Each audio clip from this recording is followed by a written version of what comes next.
শেষ, খাওয়া দাওয়া শেষ, এখন আর ভালো লাগে না। মানে ঈদের মাধ্যমে গরুর মাংস খেতে খেতে বোর হয়ে গেছি, তাই না? তুমি তো বেশি খাইতে পারছো না, তুমি তো অসুস্থ হয়ে গেছিলা, কম খাইছো। আর আপনাদের বাড়িতে অসুস্থ হয়ে গিয়েছিল, মনে করেন গরুর মাংস বেশি খেতে পারে নাই, কিন্তু আজকে বেশি করে রান্না করছি আপনাদের ভাইয়ের জন্য।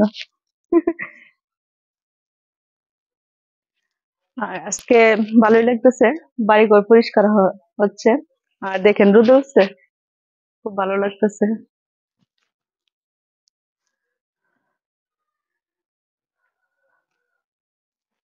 ছাদে উঠি, এখন তো দুপুর হয়ে গেছে, খুব ভালো লাগতেছে।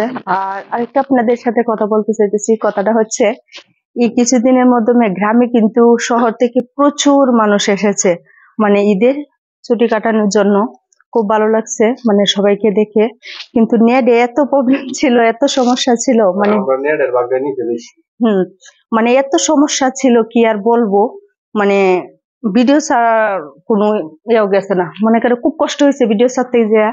আর মনে করেন আমার প্রিয় ভাইদের প্রিয় বোনদের আমি কিন্তু বেশি কমেন্টস করতে পারি নাই, এর জন্য মানে কিছু ভাই আছে আর কিছু বোন আছে আমাকে যারা পুরো ব্যাগ দিয়েছিল পুরো ব্যাগ উঠায় নিচ্ছে, এগুলো ঠিক না। মনে করেন যাকে ভালোবাসা দিব সারা জীবন ভালোবেসেই যাব, অর্ধেক দিয়ে অর্ধেক নিয়ে যাব, এটা আবার কোন ধরনের ভালোবাসা? খুব কষ্ট লাগলো আমার, এই জন্য আজকে দুঃখ প্রকাশ করতেছি। আর প্রচুর গরম, দেখেন গরমের মধ্যে ভালো লাগতেছে কিছু কিছু, মানে বাসায় যেরকম ছিলাম এভাবে ভিডিও করছি।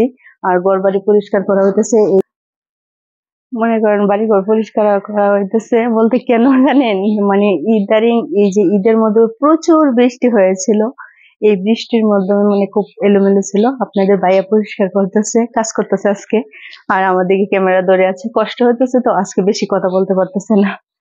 আর নাইলে মনে করেন তো বুঝতেই পারেন সারাক্ষণ তো বক বক করেই যায়। আর আমার প্রিয় ভাইদের বোনদের উদ্দেশ্যে যে কথাটা বলছিলাম, এগুলা কিন্তু ঠিক না। যাকে ভালোবাসা দিবেন সারা জীবন ভালোবেসে যাবেন। আমি গ্রামের বাড়িতে থাকি, আপনাদেরকে বারবার বলে দিয়েছি গ্রামের বাড়িতে নেটে অনেক সমস্যা হয়, বুঝছেন? এই সমস্যার কারণে কিন্তু আমি মানে আমার হাতেই মোবাইল, মানে আমি নেটে ঢুকতে পারি নাই, মানে আমার প্রিয় ভাইদের প্রিয় বোনদের কমেন্টস করতে পারি না। আর বৃষ্টির দিন, আর আপনারা জানেন আমি শারীরিকভাবে একটু অন্যরকম, এখন এখন কি বৃষ্টির মাধ্যমে বাহিরে বের হতে পারবো? বের হতে পারবো না। এজন্য আমাকে অনেকেই ভালোবাসা থেকে বঞ্চিত করে দিয়েছে। আচ্ছা, তাতে কোনো ব্যাপার না, মানে আরো মানুষ বলে কত লোক আসবে কত লোক যাবে, ঠিক না? তো এরকম আমাকে অনেকেই নতুন নতুন যারা আসতেছে অনেকেই আমাকে ভালোবাসবে। আর আমি এমন কোনো ভিডিও তৈরি করি না তাতে মানুষের পছন্দ হবে না, আমি সবসময় সামাজিক ভিডিও তৈরি করি।